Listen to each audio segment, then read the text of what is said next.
पिछले वीडियो में हमने बात करी थी महाराणा प्रताप और पृथ्वीराज राठौर के पत्र संवाद के बारे में और हमने जाना था अकबर ने जो 3 बार शाहबाज खान के नेतृत्व में मेवाड़ पर आक्रमण करा उसके बारे में। कुंभलगढ़ दुर्ग में हुए युद्ध के बारे में भी अपनी पिछले वीडियो में बात करी थी। आज की इस वीडियो में हम बात करने वाले हैं भामा शाह के बारे में, जिनके कारण महाराणा प्रताप अकबर से आगे संघर्ष चालू कर रहे थे। वह 1580 में अकबर द्वारा चलाए गए अभियान के बारे में भी इस वीडियो में बात करेंगे। तो चलिए महाराणा प्रताप के इतिहास भाग 5 के इस वीडियो को शुरू करते हैं।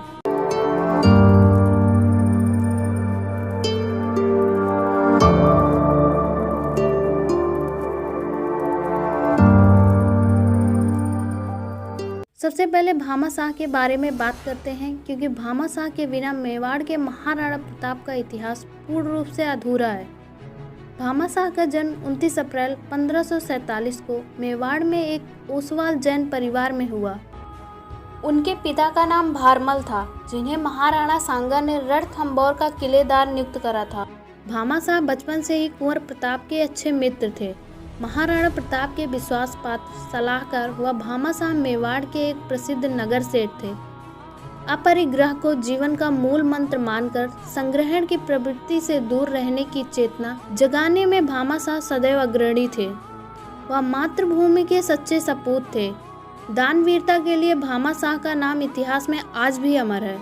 आज हम उन्हें महाराणा प्रताप की आर्थिक सहायता करने के लिए जानते हैं।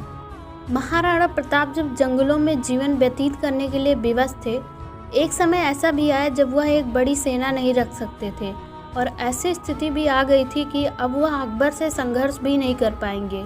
लेकिन स्वाभिमानी महाराणा प्रताप के स्वाभिमानी मित्र भामा शाह आर्थिक सहायता के लिए आगे आए। माना जाता है भामा शाह ने एकत्रित पूरी संपत्ति महाराणा प्रताप को दान कर दी थी। गौरी शंकर हीराचंद ओझा इस घटना के संदर्भ में कहते हैं, भामा शाह ने अपनी निजी संपत्ति महाराणा प्रताप को दान नहीं करी थी, अपितु भामा शाह राजकीय खजाने के खजांची थे। यूं खजाने की जानकारी कुछ खास लोगों को ही हुआ करती थी, जिनमें से भामा शाह एक थे। इस संकट की घड़ी में भामा शाह ने यह खजाना महाराणा प्रताप को सौंप दिया था। भामा शाह ने चाहे अपनी निजी संपत्ति दान करी हो अथवा खजाना महाराणा प्रताप को सौंप दिया, लेकिन यह बात अवश्य थी कि भामा शाह की वजह से ही महाराणा प्रताप अकबर से आगे संघर्ष जारी रख सकते थे। भामा शाह द्वारा जितना धन महाराणा प्रताप को दिया गया, उस धन से महाराणा प्रताप 12 वर्षों तक 25,000 सेना का खर्चा उठा सकते थे। तो इसी के साथ महाराणा प्रताप के पास अब धन से जुड़ी समस्या नहीं थी। दूसरी ओर अकबर ने शाहबाज खान के 3 बार असफल होने के कारण 1580 में अब्दुल रहीम खान ए खाना के नेतृत्व में एक विशाल सेना मेवाड़ की ओर भेजी। यह अब्दुल रहीम खान ए खाना कोई और नहीं, वही रहीम है जिनके दोहे अक्सर हम हिंदी की पुस्तकों में पढ़े हैं। रहीम के पिता का नाम बैरम खां, माता का नाम सुल्ताना बेगम था। बैरम खां अकबर का वही संरक्षक व वफादार सैनिक था।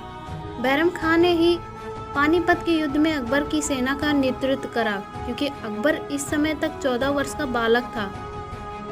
बैरम खां ने ही पानीपत के युद्ध में हेमचंद्र विक्रमादित्य को हराकर भारत में फिर से मुगल वंश की स्थापना करवाई। परंतु बैरम खां की मृत्यु के बाद अकबर ने सुल्ताना बेगम से ही विवाह कर लिया, अर्थात उसने अपनी गुरु माता से ही विवाह करा। अब हम मेवाड़ पर हुए आक्रमणों के बारे में जानते हैं। 1580 में रहीम अपनी सेना के साथ अजमेर पहुंचा, जहां उसने पहला पड़ाव डाला। शेरपुरा नामक गांव में पहुंचकर जब रहीम ने पड़ाव डाला तो उसने यहां से ही सेना लेकर मेवाड़ पर आक्रमण करने का निर्णय लिया और अपने हरम को थोड़ी सी सेना के साथ शेरपुरा में ही छोड़ गया। यह सूचना कुंवर अमर सिंह को पता लगी तो उन्होंने शेरपुरा पर आक्रमण कर दिया, जहां सभी मुगल सैनिकों को मार दिया गया। अंत में रहीम का हरम ही बचा था। इस हरम में रहीम के बीवी बच्चे सभी थे। कुंवर अमर सिंह ने थोड़ा सोच विचार करने के बाद इस हरम को गिरफ्तार कर लिया और महाराणा प्रताप के सामने पेश करा। जब उन्हें पता चला कि इस हरम में रहीम के रिश्तेदार हैं, तो वह कुंवर अमर सिंह पर बहुत ही अधिक क्रोधित हुए। वह एक जोरदार फटकार कुंवर अमर सिंह को लगाई। महाराणा प्रताप ने रहीम की बेगम को बेटी करके संबोधित करा। इससे महाराणा प्रताप के नैतिक मूल्यों का पता चलता है। अगर ऐसी ही घटना अकबर या अन्य किसी मुगल शासक के साथ या मुस्लिम शासक के साथ होती तो हम सभी जानते हैं उस हरम के साथ क्या होता। क्योंकि हम सभी जानते हैं हमारी सनातन संस्कृति पराये व्यक्ति की स्त्री पर हाथ मारने का अधिकार नहीं देती।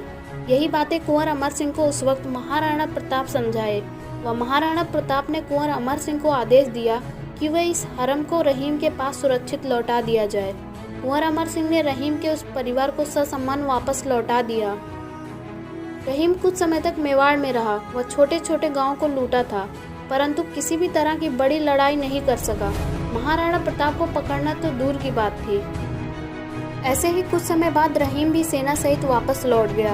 अकबर को लगने लगा कि वह महाराणा प्रताप को नहीं पकड़ सकता, तो उसने किसी भी तरह का अभियान इसके बाद महाराणा प्रताप के विरुद्ध नहीं चलाया। इसी कारण महाराणा प्रताप को अपनी शक्ति में सेना संगठित करने का समय मिल गया।